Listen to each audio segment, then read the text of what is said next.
Hi, I'm Lisa Hagberg, and I'm here today with Quentin Navia. Quentin has been a touring professional musician for 39 years, and she's been performing all over Northern America at major theaters like Carnegie Hall. And what is it like to be a professional musician? Well, I think uh, it's best to say professional musicians are penniless millionaires. You know, you're. It's probably one of the most fun things I can ever imagine to have spent my life doing.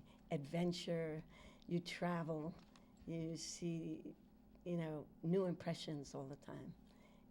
It's an incredible reward, and I think I found that being on stage is one of the most peaceful places I've ever found.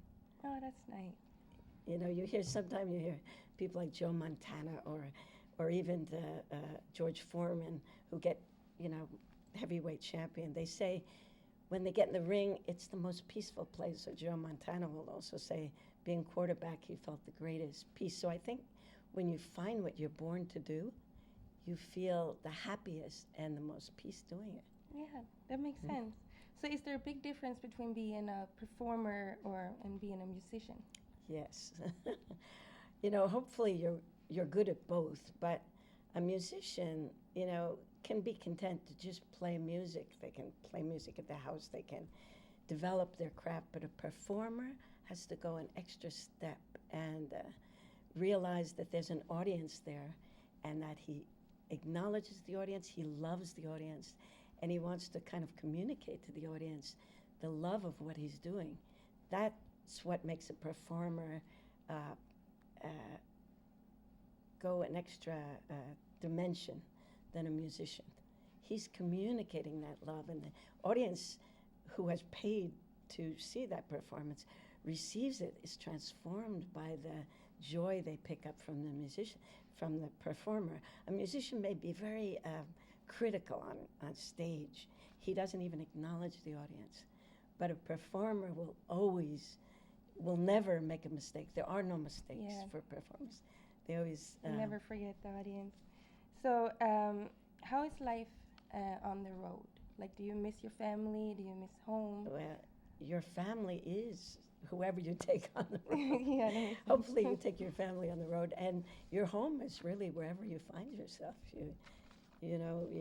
I love hotels. Every hotel is extraordinary, and sometimes one night at the Carnegie Hall, we stayed in this phenomenal hotel and ate at the Russian tea room, and the next night we're at the Sacramento Cultural Center on someone's floor, and they were both good. Yeah. They were both exciting. They were both different, but you meet people, and that's the. Yeah, it's the lifestyle. So you've been doing this for 39 years. How much longer do you think you can do it? Well, that's a good question. When I began, I was actually a graphic artist. I was the art director at ACT under Okay. William Ball, and I never felt quite happy. And when I came to music, I was walking on Grant Street and I heard people playing flutes, and I thought, God, that's so beautiful. But too bad I never learned to play music when I was young. But a few years after that, I found these group of South American musicians surrounded me and were speaking Spanish and Quechua. I didn't know what they were saying. But I took them home for dinner and I said, bring the flutes. And they gave me a flute and I began to play after I figured out which end to play. And I spent the next 39 It's years. never too late. That's But, nice. I have to say that at 60 years old, I began to play the congas. And that was exciting because I'd never really played. I had been playing, traditional music, but I would watch the Cuban and I just loved it. And, there's a real hierarchy of Cuban. They let me play the clave, but I was always looking at the congas. Oh, okay. And so now, after a few years, I'm so blessed to play with some of the great Cuban, accompany some of the great Cuban singers and bands Yeah, on the sounds conga. great. It definitely sounds like a great lifestyle. Yeah, there's And no age. So I want to thank you so much for this.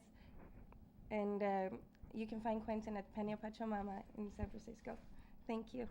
Thanks.